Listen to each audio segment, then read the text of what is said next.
You are being microwaved. This is going to be a little bit of a tech-heavy subject, but actually quite, hopefully I can put it into good words here. So, V2K, voice-to-skull technology, also by the U.S. Army, used to provide or send a private message, as they put it, without any communications equipment. Same microwave beam that your cell phone uses to communicate with the satellites, pointed at the templar region on your side of your head, interacts with the nerves of the brain, right?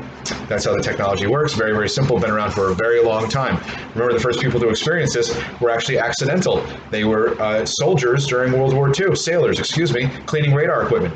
Didn't properly shut the equipment down, went within the radar field, and could hear the voices of the other people on the ship, because what it had done is taken that, digitized the signal, and then transported it onto the nerves of the ear. And when that wave hit the head, the brain and the central nervous system processed it as hearing. Okay, very simple. I know it's hard to accept, and you may have never heard of it before. Some of you are experiencing it.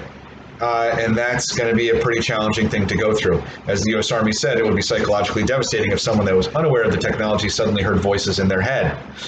They should probably have come forward and talked about this a little bit. I don't really know what's going on there. Read the bioeffects of selective non-lethal weapons if you want to see their testing on this technology.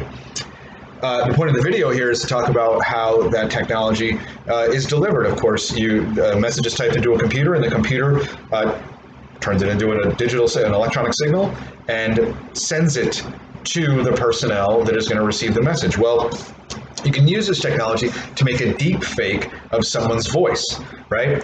So if you have their voice on file, it doesn't necessarily have to be the computer's voice telling you to go to a certain waypoint or we'll extract you here if you're an Army or military personnel. The voice can be a deep fake of your own. And if you are unaware of the technology, that can be passed off as an original thought. Now, think of how that could be used, right? That original thought could be, as I've said in other videos, I'd love a cheeseburger, or a shot of liquor would be great, right? So, as I've said before, foreign governments are doing this, using satellites to attack Americans. It's gone on way longer than it should have. We're now... The CIA has confirmed that U.S. government employees on U.S. soil were attacked with this technology just recently, and their children, by the way. So clearly the people doing this have no problem attacking kids, innocent children. So, as I've said before, foreign governments, although it happened on U.S. soil, the same equipment is on every satellite. Same equipment can be used to deliver the same type of technology or private message, right? So if you can hide that message as someone's own thought, you can influence them without them even knowing it.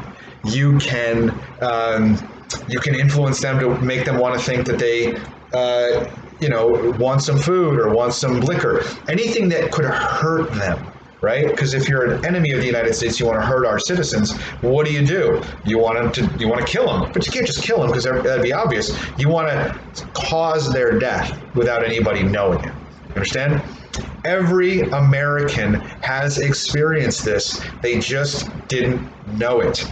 Now, some people, unfortunately, end up in a category for reasons only the Russians or the Chinese know, where they've decided to actively, directively, overtly harass these people with this V2K voice-to-skull technology from satellites, threatening them. And again, it's if the person doesn't know the technology, they might think they're hearing voices. They might kill themselves or somebody else if they don't know any better. As the Army said, it would be psychologically devastating to someone if they did not know the technology existed and they suddenly heard voices in their head. Well, if someone is aware of the technology, and they're being harassed by it, well, they understand that there's a very good chance. Do you have any other symptoms? Are you mentally ill?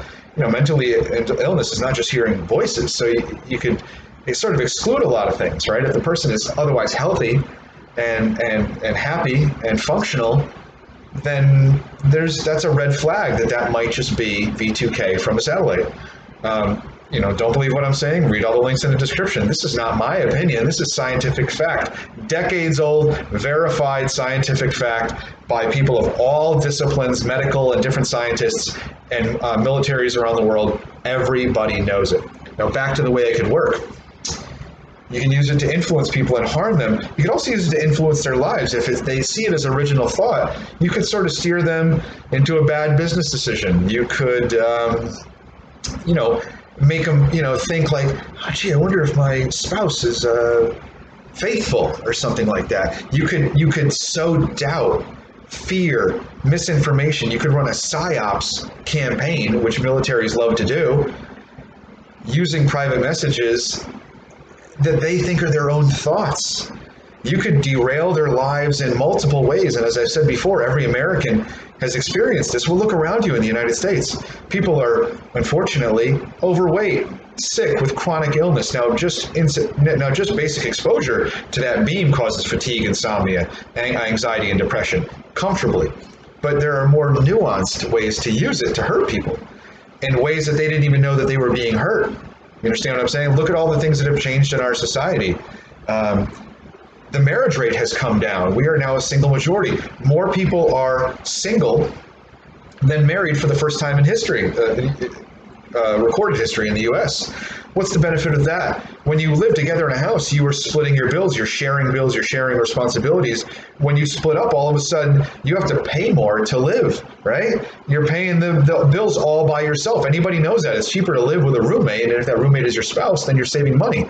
So how do you weaken the entire United States? You split them up. You break up their marriages. You attack both spouses in subtle ways. You make them anxious. You make them,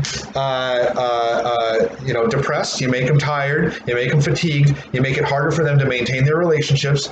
You can make them doubtful of others. You can make them think, like, oh, do I trust this person? Do I really like them? I'm sick of this person. That's not an original thought. It was V2K. You see, when you're talking about computers and AI is being used in business and industry. It's obviously being used by world military superpowers. Do you think that the KGB or the Chinese Communist Party would use their advanced military technology to try to harm the US? Of course they could. Imagine if they could do it without getting caught. They'd be doing it all day long. If it was invisible and not known and not recognized, and that's exactly what this is. I really don't know how else to say it. Use your imagination, but understand that your imagination may not even be yours. As Dr. Robert Duncan has put it, every American is being followed around with a pulsed microwave beam on their head at all times. The infrastructure is very simple. If 350 million people could use GPS at the same time in the United States, then 350 million people could be GPSed at the same time and followed with a satellite. It's the same idea. It's the same amount of infrastructure. And it's no more money. And given how big military budgets are around the world, it is not hard to accept that they've got plenty of cash on hand to do that sort of thing, especially if it benefits them. That is how V2K and the microwave auditory effect, which is the scientific name, can be used as a deep fake of someone's voice or inner monologue to influence their behavior, and probably not to their benefit if it's being done by someone that hates them. Sorry, but here we are. Thank you for watching.